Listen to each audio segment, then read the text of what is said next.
pretty sure it wasn't NATO who was ordering, upwards of 15 battalion tactical groups to within 10 kilometers of the border with Ukraine. And I'm pretty sure it wasn't NATO who put little green men inside Ukraine to destabilize eastern states. I'm pretty sure that Ukraine is not a member of NATO. So unless that's changed. It's not changed. But I'm pretty sure the movement by Russia is if NATO is moved east, the reason that the Russian army is closer or on NATO's doorstep is because NATO moved. NATO is not an anti-Russia alliance. NATO is a security alliance. Unfortunately, for 50 years, it was an anti-Soviet alliance. So do you not understand it? So do you not understand how, or can you not even see how the Russians will perceive it as a threat? And the fact that it keeps getting closer to their border while their troops, the places where their troops are, you say their troops are, and they may have been in Ukraine and Georgia, are not NATO. I'm not going to pretend to know what goes in President Putin's mind or Russian military commanders. I barely got a history degree at the University of South Florida. What I can tell you is that NATO is a defensive alliance. It remains a defensive alliance. Fair enough, but it has moved east. Correct? Can we pause? Sure. The layers of stupidity here are that first he starts off by saying, well, that's what Putin would think. So in other words, he admits it right off the bat where he goes, that's what Putin would think. Well, that was true. My question. That's what I was saying to you, was wouldn't Putin think that you guys are expanding more than he's expanding? Well, that's what he would say. Oh, well, it's even worse than that, because he starts by saying what he's responding to is him saying, Putin is, they've got Russian troops right on NATO's doorstep. And he goes, yeah, but you're saying that as if they did something, when really all that's happened is that you've moved NATO all the way to Russia's borders. So that's not the Russian army encroaching on NATO. And he goes, yeah, well, that's how Putin would put it.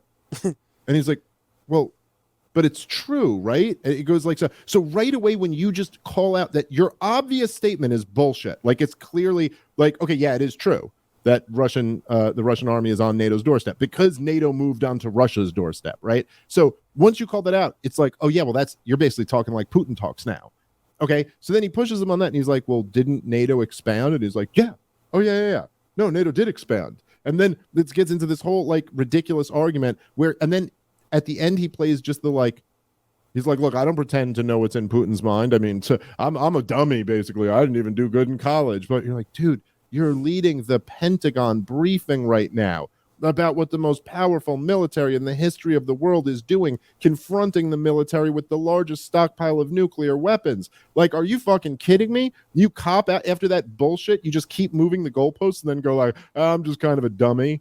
You cop out the way like me or you would? If I don't know. This is just like fucking unbelievable to see. And then of course it's always, they always move the goalposts, never acknowledging the first thing. It's always like, oh, well, you just basically like insinuated that Putin is encroaching on NATO, but really it's NATO encroaching on Putin. And he's like, well, that's the way Putin sees it. It's like, well, has NATO expanded? Oh, yeah, no, NATO has expanded. And then it comes up, and then the next thing they're going is like, it's not like a correction of that, like, oh, yeah, I did make it seem like Putin has expanded, but really NATO's expanded. It's like, well, it's a defensive alliance. And it's like, okay, it's not anti-Russia. You go, well, it was explicitly anti-Russia for 50 years, and they still feel like it's pretty anti-Russia. And then it's like, well, I'm not going to try to get into the mind of Putin. I'm just Mr. Big Dumb Guy here. It's like, yeah, well, spend some time trying. It's not that hard. Resign. Yeah, really. If you honestly feel like it's not your job to get in the minds of Putin, and you're in this position where you're making strategic decisions, then resign. If you're not educated enough to reasonably consider what he might think about you moving right there, resign. You shouldn't do this job. And then this stuff where they say it goes like, and it's so infuriating because it's such bullshit. Again, it's as much bullshit as claiming that Putin moved his troops up to NATO's doorstep. It's like when he says NATO's a defensive alliance, like that's the idea. It's a defensive alliance. We're just defensive. Okay. It's like, well, so what does that mean? You would only, use a military response against someone who invaded a NATO country.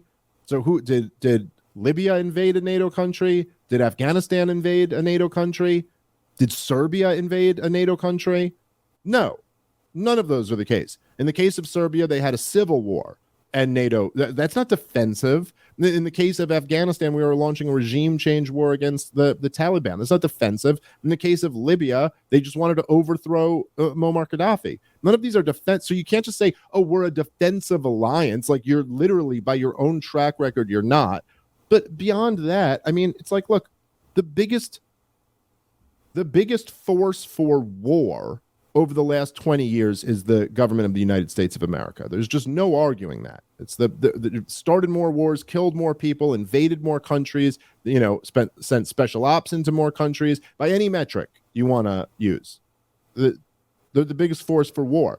And NATO is their European military alliance.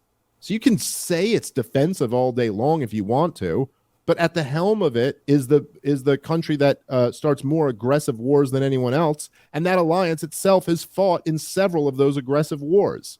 So as that force is encroaching upon someone's border, you're like, I don't know why this is even pissing them off. We keep saying defensive alliance. Like, really? You can't wrap your head around why that might be perceived as a threat?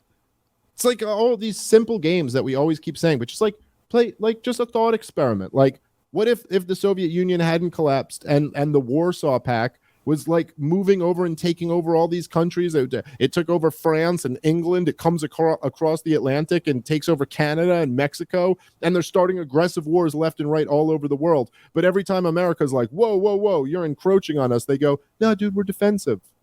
You're like, well, what do you mean defensive? You just launched this aggressive war over there. They go, are you not hearing me? Clean your ears out. I said defensive.